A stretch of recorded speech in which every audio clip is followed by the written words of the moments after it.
전자발찌를 끄는 50대 남성이 여성 2명을 살해한 사건이 발생하자 법무부가 재범 방지를 위한 대책을 발표했습니다.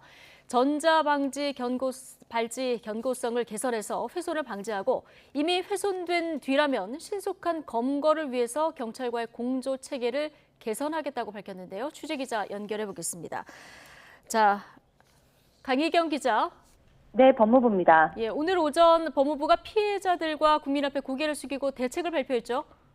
네, 먼저 박범계 법무부 장관은 전자발찌를 끄는 56살 강모 씨가 여성 2명을 살해한 사건이 발생한 데 대해 국민께 송구하다고 사과했습니다.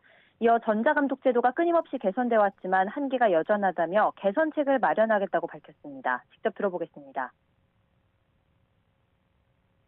전자감독 대상자가 끔찍한 범행을 저지른 점에 대해서 국민 여러분께 송구한 마음을 표합니다.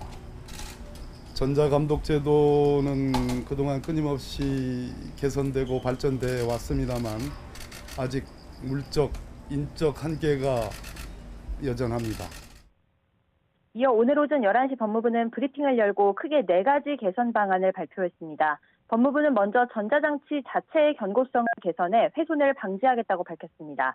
지금까지 6차례 개선을 거치긴 했지만 여전히 훼손 사건이 발생하고 있는 만큼 견고성을 더 강화하겠다는 겁니다. 직접 들어보겠습니다. 전체 훼손율은 감소하였으나 여전히 훼손 사건이 발생하고 있어 전자장치 견고성을 보다 강화하는 등 훼손 방지 대책을 마련하겠습니다. 훼손 징후가 보이면 사전에 준수사항 위반죄로 처벌하는 방안, 또 경보를 훼손 상황에서 조기에 울리도록 하는 방안 등도 검토하고 있다고 덧붙였습니다.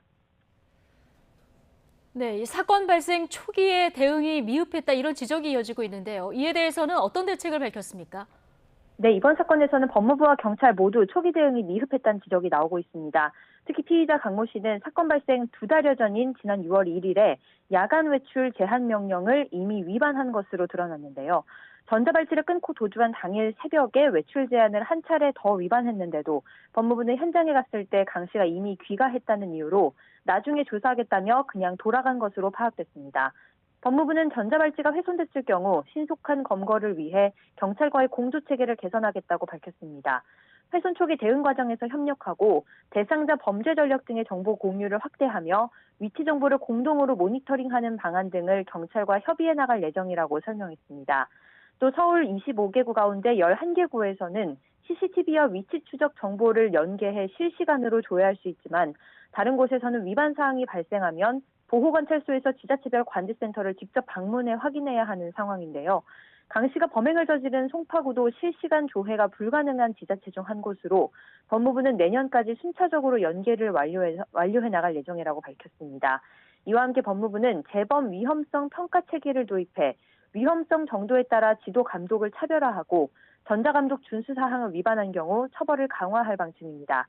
또 내실 있는 지도 감독과 원활한 수사 처리 등을 위해 인력을 확충하고 이번 사건에서 나타난 문제점을 면밀히 분석해 고위험 성범죄자 재범 방지를 위한 방안을 마련하겠다고 밝혔습니다. 지금까지 법무부에서 YTN 강희경입니다.